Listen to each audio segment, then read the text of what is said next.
Bonjour à vous, je ne sais pas si vous le savez, je sais pas si ça se voit, je ne sais pas, je me pose encore la question, mais j'aime beaucoup Harry Potter et surtout j'aime beaucoup les choses, les répliques, on va dire, voilà, les répliques, un petit peu moins les goodies, mais les répliques je kiffe de ouf et j'avais envie de vous montrer mes créations, des choses que j'ai fait moi-même et surtout des choses pour mettre en décoration dans un fond YouTube. Et donc du coup, on commence cette vidéo tout de suite. Bon, je vous explique un petit peu le concept de la chose. On est à un moment où je veux créer du coup cette pièce studio YouTube, cette pièce spéciale pour faire mes vidéos et tout. Et je voulais du coup faire un fond. Je voulais quelque chose de sympa, quelque chose qui me représente. Et j'avais l'idée de faire quelque chose un petit peu Harry Potteresque. Et tout de suite, j'ai eu envie de faire un espèce de petit stand Onéduc, comme vous voyez ici. Et quoi de mieux pour un stand Onéduc? Des bonbons. Obligé d'avoir des bonbons. J'avais envie d'acheter du coup des pochets de bonbons ou de les créer moi-même. Et surtout, alors je vais bientôt aller au studio Harry Potter. Et je me suis dit, quand j'irai au studio Harry Potter, je m'achèterai plein de boîtes et puis je mettrai les trucs là. Mais je me suis dit, mais ça, les pochets, les boîtes, elles vont être vides, ça va être relou. Et étant donné, vous le voyez là, qu'il y a le soleil tout le temps qui tape, franchement, mon cerveau, il s'est fait des nœuds. Si le soleil tape, j'achète des chocolats, parce que principalement, c'est des chocolats, les bonbons. Le soleil, il va taper, je vais prendre mes chocolats, mais au mois d'août, au mois de juillet, comment ça se passe? Je vais les mettre dans le frigo, je vais les garder, et puis acheter des choses périssables pour ne jamais les manger. Moi, ça me saoule un peu. Je voulais quelque chose de permanent, je voulais quelque chose qui n'allait pas être gâché. Donc, je me suis dit, achète des emballages vides, ou achète des choses au studio Harry Potter et ensuite tu les regarnis. J'ai pas attendu, je suis très impatiente, j'ai absolument pas attendu d'aller au studio Harry Potter. J'ai acheté, c'est un petit peu bête, mais j'ai trouvé sur Vinted des emballages vides vendus au studio Harry Potter et du coup j'ai essayé de faire en sorte de créer un petit peu. Ça m'a fait penser, j'avais l'impression d'être la personne qui créait les choses dans les films, parce que dans les films, vous savez, la bouffe, les repas, tout ce qui est alimentaire, c'est pas vrai, c'est pas des vraies choses. Un peu comme à Disney, tu vois, quand tu as des présentations d'objets, ou alors dans les devantures de restaurants, c'est pas des vraies choses, c'est des choses qui vont durer dans le temps pour appâter les gens. Et du coup, c'est exactement ça ce que je voulais créer. Au début, je me suis dit, du coup, on était parti sur des faux chocolats. Les faux chocolats, est-ce que je les achète? Est-ce que je fais... comment ça s'appelle? Du silicone? Est-ce que je fais de la pâte à modeler? Est-ce que je fais de la pâte polymère? Est-ce que je fais... le truc un petit peu dur, je me souviens plus comment ça s'appelle, mais ça coûte assez cher. J'ai réfléchi, j'ai regardé sur AliExpress, vous aurez un maximum de liens en barre de description. Désolée pour le soleil, mais c'est quand même cool d'avoir le soleil. Donc du coup, j'ai un peu alterné les différentes méthodes. En premier, j'ai trouvé du coup cette boîte-ci. Alors, vous allez dire peut-être que ça va vous coûter cher. Alors ici, je vous mettrai le prix total dans la globalité. Si on compte du coup le prix de la boîte, sachant que cette boîte au studio, elle coûte 8$, tu vois, donc autant, si tu as la chance d'aller au studio, autant acheter les chocolats et ensuite utiliser la boîte en faisant le même style de création comme moi. Donc cette boîte coûte 8€, moi elle m'a absolument pas coûté 8€ et souvent en fait j'ai eu des lots de certaines boîtes vides que j'ai trouvées sur Vinted et en fait pour faire l'espèce de faux chocolat, ce que j'ai mis à l'intérieur, c'est tout simplement des chocolats que j'ai achetés sur AliExpress. Quand tu reçois les chocolats, ils sont comme ceci, mais tu vois, ils n'ont pas cet aspect brillant, parce qu'à la base, je crois que c'est des bonbons au caramel. Donc du coup, ce que j'ai fait, c'est que je les ai emballés individuellement, avec des petites pochettes que j'ai trouvées chez Action, et des petites pochettes pour les rendre un peu plus, pour que ça fasse un peu plus naturel, je les ai un petit peu froissés. Donc voilà, je les ai emballés comme ceci, un petit peu à l'arrache, mais ça prenait un petit peu de temps. Ensuite, j'ai voulu les mettre du coup directement dans la boîte, mais je me suis dit que ça faisait vrac et que j'en avais pas assez pour remplir totalement la boîte. Donc j'ai mis du double face sur chacun des petits emballages et je les ai garnis un par un et de temps en temps je regardais ce que ça faisait une fois que c'était dans la boîte, parce que je me suis rendu compte que j'en avais carrément pas assez. Donc je les ai empilés, je les ai assemblés pour que ça fasse un effet. Il y en a énormément dans la boîte, donc à chaque fois je faisais des petits tests pour voir ce que ça donnait, et avec le double scotch c'était assez simple. Ça m'a pris un petit peu de temps, c'était fastidieux, mais j'ai trouvé que le fait de les emballer, de les suremballer, de les coller les uns sur les autres, et ben ça faisait vraiment naturel, et naturel, on se comprend, ça fait genre juste parfait, la perfection, comme dans un film. J'ai trouvé ça assez chouette, et tu vois le recto, c'est n'importe quoi, mais c'est top. Je me suis un petit peu pris la tête à les emballer individuellement, et je vous montre la face cachée du sucre, parce que la face cachée du sucre, il n'y a absolument pas autant de chocolat qu'on ne pourrait croire. C'est ça qui m'a fait rire en fait. Dans la création, à l'intérieur en fait, c'est bourré de papier et c'est juste devant en fait, c'est juste le devant. On a l'impression qu'il y a énormément de chocolat. Alors que non. Et ça, c'est de la résine. Voilà, c'est de la résine que je voulais faire à la base, mais ça m'aurait coûté vraiment très cher. Et j'ai trouvé une petite astuce pour pallier à la résine qui donne un effet, mais franchement très sympathique. Alors, soit tu achètes comme ceci sur AliExpress des chocolats tout faits, mais ça va te coûter un petit peu cher. Je vous montre tout de suite l'autre technique pour avoir un aspect chocolat. Je vais vous montrer la conception pour les petites choco-grenouilles. On les appelle les choco-grenouilles. Les choco-grenouilles à la menthe et au chocolat. Alors, j'ai fait exactement la même chose pour les Fizzy Whizbee. Je sais pas du tout si c'est comme ça qu'on dit, mais c'était très simple. J'ai acheté des moules comme ceci sur AliExpress. Des moules comme ça, donc des petits moules en forme d'abeille et des petits moules en forme de grenouille. J'ai un petit peu l'idée, c'est très simple sur AliExpress. Je vous mettrai tous les liens en barre de description. J'ai moulé. Avec quoi j'ai moulé? Hop, j'ai moulé avec ceci. Bang. Alors au début je savais pas s'il fallait que je fasse de l'acrylique, de la pâte Fimo, de la pâte à modeler, et je suis tombée sur au début ouais j'étais plus partie sur l'acrylique, mais ça coûte tellement cher, de ouf. Puis après j'aurais dû prendre un colorant marron et tout, ça aurait été chiant. Et du coup j'ai trouvé ceci chez Action, c'est 2 €. C'est 2 €, j'en ai acheté 4. Et en fait un seul ça convient parfaitement pour te faire une boîte comme ceci, et plus pour te faire une boîte complète de ça. Donc n'achète pas 4 comme moi, j'ai pas la proportion. T'as 500 grammes pour information. J'ai moulé. Alors je vais pas te dire de bêtises, le mieux c'est de mouler et de laisser reposer on va dire 48 heures, voilà. Mais il y en a où j'ai pas fait ça, donc te prends pas forcément la tête.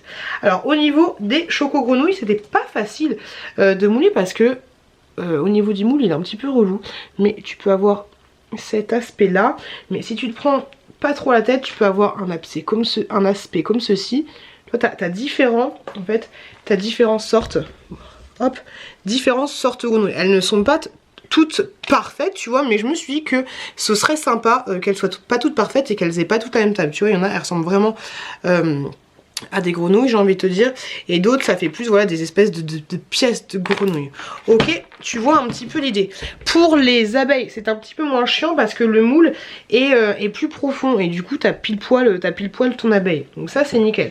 Je te montre le paquet des abeilles comme ceci. Alors la personne à qui je l'ai acheté sur Vinted avait déjà laissé le petit pochet, donc j'ai laissé le petit pochet et je trouve ça cool en fait. Et tu vois vraiment que c'est des petites abeilles. Alors je me suis pas pris la tête pour les retourner et tout, mais très sympa. Très sympa.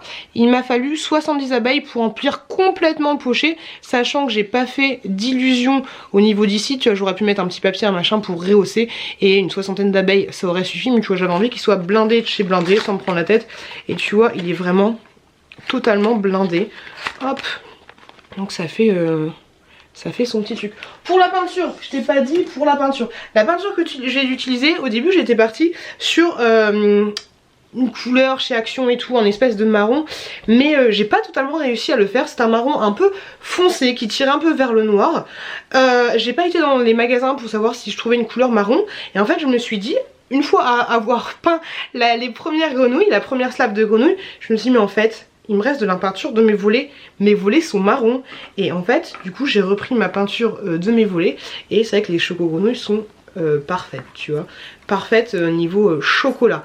Et du coup, ce que j'ai fait, comme je te l'ai dit, c'est que j'ai laissé sécher 48 heures. Tu laisses sécher 48 heures ou au moins 24 heures. Tu fais le dos. Ensuite, tu laisses sécher une journée et tu fais l'autre côté, tu vois. Histoire que tu aies quelque chose de parfait. Et ensuite, du coup, ce que je faisais, c'est que je regardais des petites finitions, des machins, des trucs. Et donc je te dis 80 grenouilles. 80 grenouilles. Il y en a où il y a des loupés. Donc du coup je les ai doublées parce que là je vais pas me prendre la tête. Autant avec un autre pochet je me suis pris la tête en fait à faire vraiment un vrai pochet de cinéma. À les coller avec du double face et tout.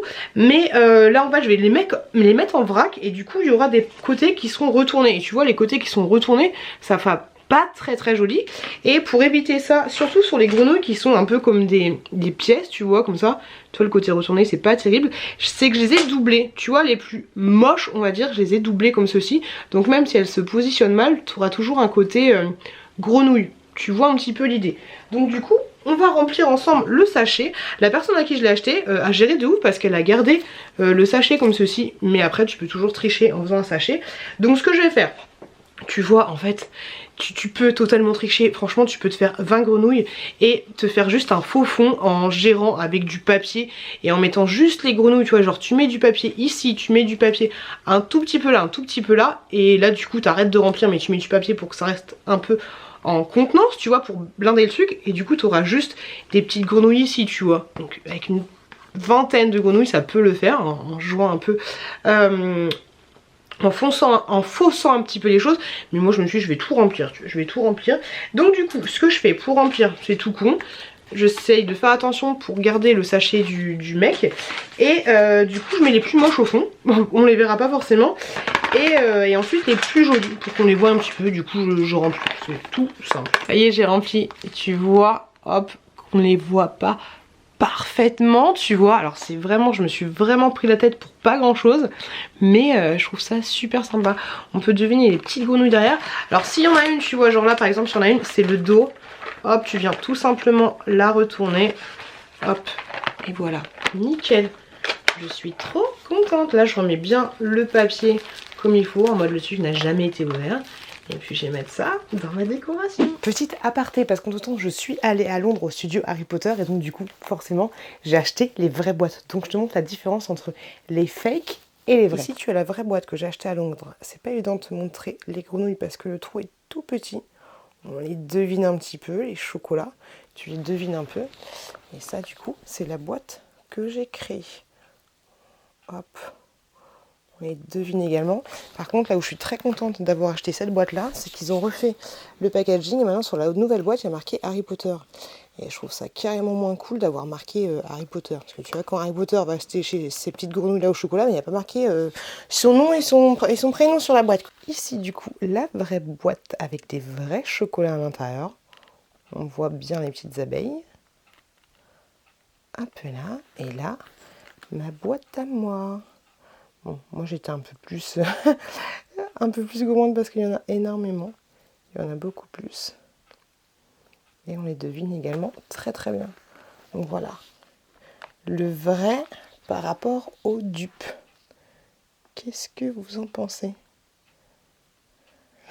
C'est pas mal, non? Ensuite, les dragées de surprise de Bertie Crochu. Celles-là, ce sont les vrais. Les deux là, ce sont les vrais que tu peux trouver au studio Harry Potter. Le seul truc qui me dérange, en fait, dans cette histoire, c'est qu'avec le soleil, au bout d'un moment, les packaging vont s'effacer. Donc ça, ce sont les vrais que tu trouves au studio classique. J'ai fait une fausse boîte comme ceci. Alors tu peux trouver plein de PDF pour pouvoir télécharger les choses, les imprimer sur ton imprimante et découper. Donc voilà la fausse. J'aurais dû mettre un petit peu de vernis, tout simplement, hein, du vernis pour les ongles. Ça lui aurait donné un petit côté un peu brillant, parce que, ou alors imprimer sur du papier photo, ça peut être pas mal.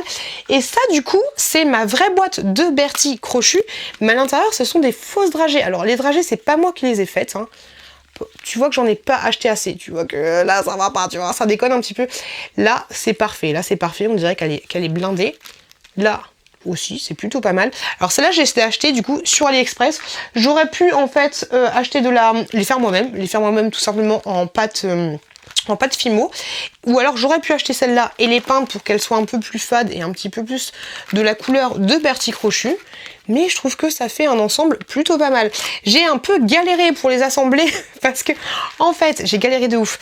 J'ai fait un espèce de boudin, c'est exactement ça, un espèce de boudin avec du film plastique, et ensuite j'ai mis du double face et j'ai assemblé dragée par dragée pour que ça fasse, vu que je me suis rendu compte que j'en avais grave acheté passé et que c'était un petit peu cher, hein. Je vous avouerai que sur AliExpress ça c'était un petit peu cher, et du coup j'ai essayé d'assembler et de faire en sorte qu'on ait l'illusion qu'il y en a énormément dans la boîte. Et pour faire vraiment comme les vrais, j'ai trouvé ces pompons là sur AliExpress.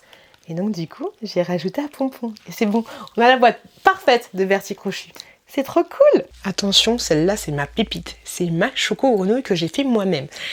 Faut faire attention, faut pas la toucher. Faut pas la toucher. Faut la toucher avec très beaucoup des précautions. Très beaucoup, ce n'est pas français. Mais voilà ma choco grenouille. Pour ça, c'est très simple. Alors je pense que quand tu vas en animalerie ou ce genre de choses, ou dans les magasins de jouets, tu peux en trouver. Je l'ai acheté sur Tonton Ali. Tonton Ali est mon ami. Choco de grenouille, enfin grenouille, qui à la base était totalement verte. Et du coup, je l'ai peint avec du vernis. Et du coup, je l'ai tout simplement, je lui ai foutu du vernis dessus. J'ai foutu du vernis dessus, du vernis de chez Bourjois, et c'est pas facile à trouver, du vernis marron. Alors, pour information, voilà, le vernis, il est comme ceci. Et après, je me suis dit, la grenouille, elle est un peu trop brillante, tu vois, ça fait pas très chocolat. Du coup, je lui ai remis une petite couche de vernis mat pour avoir cet effet-là. Et je vous avouerai que si tu la... Bah, tu peux pas la toucher parce que si tu la touches, tu sais, vu que c'est du vernis, elle va s'écailler. Dites-moi si vous avez une autre technique où tu pourras la toucher, mais voilà, faut pas la toucher, sinon le vernis, il part. Je vous ai parlé de la grenouille, mais je vous ai pas expliqué exactement ce que c'était pour ceux qui suivent pas. Choco grenouille, qu'est-ce que c'est? C'est un chocolat comme ceci que tu vas acheter du coup dans le magasin Onéduc, et quand tu vas l'ouvrir, il y a une vraie grenouille du coup qui va sortir. Normalement la grenouille elle est... Ça c'est pas moi qui l'ai faite, tu vois. Une vraie grenouille qui va sortir. À l'intérieur tu vas avoir une carte magique, une carte comme ceci. Pour collectionner un petit peu, nous quand on collectionnait les cartes qui étaient dans les tablettes de chocolat Gala, c'est un petit peu ça l'histoire. Et donc du coup au studio Harry Potter tu peux trouver les répliques du chocolat Choco Grenouille. À l'intérieur tu as une grosse Choco Grenouille comme ceci en chocolat, je l'ai pas mangé, celle-là je l'ai achetée sur Vinted et du coup elle est périmée depuis 4 ans, on adore 2018, mais je me suis dit que ce serait sympa de créer tout un petit spot avec les choco-grenouilles, les boîtes de choco-grenouilles. Donc j'en ai acheté plusieurs et à chaque fois en fait que j'achetais différentes boîtes, il y avait souvent une boîte de choco grenouille, donc ça c'était cool. Je les ai assemblés en mode un petit peu tac je te pousse, tu vois. J'en ai plutôt pas mal et je trouve ça assez cool, ça fait un petit peu une effervescence de choco grenouille, mais une fois que je les avais assemblés, je trouvais que c'était fade et ça faisait pas trop... L'idée en fait est de faire une espèce de petite vitrine, tu vois, et donc ça faisait pas vitrine. Ce qui fait vitrine, normalement, c'est soit que la choco grenouille soit encore emballée. Et là, je me suis pas pris la tête 30 ans, j'ai mis, voilà, tu vois le fond, l'arrière du décor. Le fond c'est ça, voilà, j'ai pris tout simplement du film alimentaire que j'ai recouvert en essayant d'étirer un maximum pour que ça fasse vraiment un effet bien fermé, tout ce que tu veux. Quand je galérais trop, j'ai mis un petit peu de scotch, tu vois, et là ça fait comme si elles étaient pleines, comme si elles étaient blindées, alors qu'il n'y a absolument rien à l'intérieur, et comme si elles étaient prêtes à acheter, tu vois, ce côté un petit peu brillant, et puis surtout ce petit film, voilà, technique. Oui. Si tu n'as pas la chance d'aller au studio Harry Potter, ou si tu ne trouves pas, si tu veux absolument les boîtes Choco Grenouille, tu les trouves pas sur Vinted ou autre, sache qu'il y a Ciné Replica qui crée des Choco Grenouilles comme ceci. Alors elles sont un chouille, mais vraiment un chouille plus petites que les vraies. Hop, tu vois la différence, mais au niveau du packaging, elles sont super bien faites. Quand tu les achètes, c'est tout simple, tu les achètes par lot, ça se présente comme ceci, c'est du papier super épais, c'est très simple à faire, en 3 minutes c'est fait, tu as directement ta boîte de choco grenouille, et en plus, à l'intérieur, ce qui est pas mal, c'est que tu as une carte aussi de sorcier, c'est celle que j'ai mis dans un cadre, je te montre ça tout de suite après.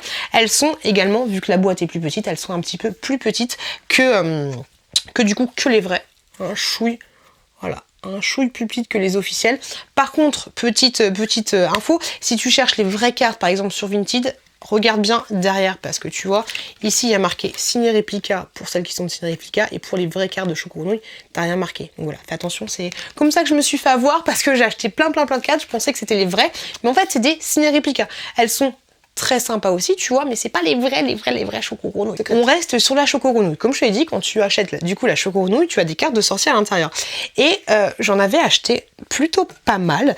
Ce sont des fausses. C'est les Ciné Replica également, c'est pas celles que tu peux trouver officiellement dans les parcs. Et du coup, j'avais vraiment une bonne collection. Et je me suis dit que ce serait sympa de les mettre dans un cadre. Alors c'est un cadre que j'ai acheté chez Action. C'est un cadre un peu, comme tu peux le voir, une grosse épaisseur en fait à l'intérieur. Normalement c'est un cadre où tu as des fleurs, tout simplement des fleurs. Et j'ai ouvert le cadre de façon à faire attention parce qu'il est super dur à ouvrir, et j'ai placé en fait de manière aléatoire les cartes, et ça donne un effet, comme tu peux le voir, vu qu'il y a plusieurs hauteurs. Là j'ai galéré de ouf pour créer de la profondeur et pour créer de la 3D, c'était un peu compliqué, et tu vois il y a même des cartes qui sont à l'extérieur du cadre pour qu'elles apparaissent de l'autre côté. Là je me suis pris la tête et il faut faire attention, et tu vois toutes les cartes elles bougent, c'est trop beau, c'est des cartes magiques, hein. On reste dans le monde magique de Harry Potter, mais je trouve ça plutôt sympa. Il faut juste que je le peigne en fait en blanc pour que ce soit encore plus sympa. Voilà, et ça c'est juste derrière là, à côté des Choco Grenouilles. Il y a pas longtemps, je me baladais chez Action et j'ai vu une petite horloge et je me suis dit, Ça ferait bien l'horloge des Weasley. Pour ceux qui savent pas, les Weasley, c'est une famille dont Ron, là, le rouquin d'Harry Potter, tu vois, et il est de la famille Dursley, il y a beaucoup d'enfants, c'est que des rouquins, tu vois, et ils ont une horloge magique comme ceci, qui t'indique, enfin, au lieu de t'indiquer l'heure, hein, tu vois, elle t'indique en fait où les gens sont. En prison, chez le dentiste, à la maison, à l'école, dans le jardin, au travail, dans la forêt. Il y a même le truc en danger de mort, tu vois, donc quand l'aiguille te met que machin il est en danger de mort, là t'es pas bien, là tu paniques un petit peu, et je me suis dit que j'allais faire l'horloge des Weasley. Donc j'ai fait ceci, alors je me suis basée, alors je suis partie en sucette totale parce qu'au début je me suis dit oui, j'ai pas réfléchi, tu vois, mais le principe en fait derrière c'est une vraie horloge qui, il n'y a pas de cache, mais qui, je sais pas si tu l'entends. J'aime trop le bruit de l'horloge. Alors normalement, il y a la petite... c'était assez compliqué de créer une espèce de profondeur, de machin, de truc. Tu as la petite aiguille qui commençait à tourner, mais c'est tellement lourd, tu vois, que ça tourne pas. Mais des fois, t'as Molly. Molly, c'est la maman qui tressaillait un petit peu. Mais je trouvais ça cool, voilà. Et puis ça, je l'ai en petite décoration. Et je trouve ça sympa. Des fois, je les déplace, tu vois. Je les mets tous en danger de mort, tu vois. Comme dans les Sims. Je veux leur faire du mal. Non, ils sont adorables, les rouquins. Toujours chez Action. Oui, je suis très influencée par Action. J'avais trouvé ceci. Je me suis dit... Je sais plus combien c'était. 9,95€, c'est marqué dessus. 9,95€. Et c'est un petit kit de création pour faire du coup cette boutique. Pour les boutiques, la boutique de Beau Mec, tu vois un petit peu. Et je me suis dit, Cotton Candy Shop. Candy Shop. Je me suis dit, mais je vais prendre ça et je vais la transformer en boutique Onéduc. Boutique Onéduc, je pense que tu as compris, où tu peux acheter tous les bons becs qui sont là. Donc du coup, je te montre ce que ça donne. Donc je suis passée de ça, à la base, ça devait être ça, à ceci. Bon, ça ressemble à... Bon, il y avait une très très bonne base, parce qu'à la base, la boutique Onéduc, elle est verte, elle est beaucoup verte, et également rose. Mais bon, j'ai acheté pas mal d'autres choses, enfin pas mal d'autres choses, ça va, je me comprends, hein, j'ai acheté 2 pots à peinture, 1,99€. Vous prenez pas la tête, si vous voulez de la peinture, parce que celle qui est dans le kit, elle est un peu pourrie, mais si vous voulez de la peinture, vous allez à Leroy Merlin, vous prenez les petits échantillons, ça fait carrément le job. C'est ce que j'ai fait pour le vert, c'est ce que j'ai fait pour le rose. Tu sais, les petites bouteilles là, je me suis pas pris la tête. Alors ça j'ai mis du temps. Je crois que j'ai mis 5 soirs à le faire, à raison de 2-3 heures par soir. Mais laissez-moi un commentaire pour me dire, mais moi, les petits trucs mignonnistes comme ceci, je prends, voilà, j'aime bien, ça me détend. Je vais te faire un petit close-up des familles et donc tu verras un petit peu plus clair. Mais voilà, j'ai voulu créer la boutique Onéduc en mettant tous les bonbons en version miniature que tu as vu ici. Il y a des choses, j'ai pas tout gardé, ce qui était vendu directement dans la boîte, mais voilà, j'ai voulu créer quelque chose de sympa, à l'échelle ou pas, parce que les boîtes de Choco Grenouille, elles sont juste énormes par rapport au Bonbec, mais j'ai voulu créer quelque chose de sympa. Ça s'allume comme ceci, et petit détail en fait, je pense pas que tu vas le voir sur le zoom que je t'ai fait, mais ici en fait au niveau de la fenêtre qui est juste là, et ben tu vois le chemin de traverse et tu vois la boutique de Fred et Georges. Mais c'est tellement petit que c'est compliqué. Mais voilà, je trouvais que le détail était sympathique. J'ai pas fait énormément de choses. Le truc qui m'a pris le plus de temps en fait, c'est de créer les mini trucs Onéduc et d'estampiller en fait les bonbons qui sont à l'intérieur, comme ceci, les estampiller en forme en Onéduc, tu vois, comme ceci. Petite là. Petite. C'est tellement petit que le focus il peut pas se faire, tu vois. Il se fait sur ma tête. Voilà, tu vois, ça c'est des tablettes de chocolat. Et t'as plein de trucs. Je l'ai trouvé plutôt sympathique. Et à la base, en fait, je me suis inspirée de ceci, un petit présentoir que j'avais fait. Alors ça, je vais pas te faire un focus dessus, tu vois. Mais c'est un petit présentoir et j'avais découpé des petites feuilles de papier pour créer un petit stand pour les pop Onéduc. Et je me suis dit que ce serait sympa de rajouter ceci. Petite base sympathique. Je réfléchis, je regarde à gauche, je regarde à droite, mais je ne vois pas d'autre chose que j'ai créé moi-même sur le style Harry Potter. Je kiffe, voilà, j'aime beaucoup ce que ça donne, et t'as envie de tout manger. J'ai répété plusieurs fois aux enfants. Par contre, les bonbons, c'est pas des vrais. Et justement, j'ai fait participer mes enfants pour qu'ils créent les petits grenouilles et les petites abeilles pour leur montrer que même si c'était pas, même si ça ressemble à des chocolats, il n'y avait pas de chocolat, il n'y avait pas du tout de chocolat. Pour ça, c'est tout simplement un packaging que j'ai acheté sur Vinted, et il y avait déjà encore il n'y a pas de chocolat dedans, tu vois, mais le gars il a juste gardé les emballages, donc ça c'est cool. Là on a une bouteille de bière au beurre qu'il faudrait peut-être que je remplisse, et vu que j'ai pas la capsule, que je soude une capsule, je vais voir, mais ça reste du liquide, ça reste un peu chiant. J'avais créé aussi le petit livre là de Luna Lovegood en version miniature, voilà, c'est pas un truc de ouf, et en plus j'ai collé une page à l'envers à un moment donné. Ah, c'est celle-là, je l'ai collée à l'envers. Ah, j'ai pas fait gaffe. Voilà, c'est le petit journal, là, le chicaneur. Je trouve ça cool, je trouve ça rigolo. Et voilà mes petites créations. Peut-être que j'en ferai d'autres. Oui, il y en a une que je veux faire. Tu sais, quand Harry il a plus d'os au niveau du bras, il y a l'infirmière qui lui donne le Slow Glow. Je sais pas si c'est comme ça qu'on prononce, mais c'est une bouteille en fait qui est censée lui faire repousser les os. Et au niveau de la bouteille, c'est un crâne. Et je la trouve trop cool. Donc du coup, j'ai acheté un. J'ai acheté ça. Bon, j'ai juste besoin du tronc, tu vois, mais j'ai acheté ça du coup pour créer la bouteille de l'infirmière. Ça va être cool. Je vous montrerai ça dans mes vlogs, donc n'hésitez pas à vous abonner. N'hésitez pas à vous abonner à la chaîne où vous verrez mes petites créations. Pas que, peut-être que je vous ferai une vidéo dédiée ou pas. En tout cas, j'espère que cette vidéo vous a plu, vous avez passé un bon moment. N'hésitez pas à vous abonner en cliquant juste là. Là. Et gros bisous, faites attention à vous, faites attention à vos proches. Et je vous dis à très bientôt dans une prochaine vidéo.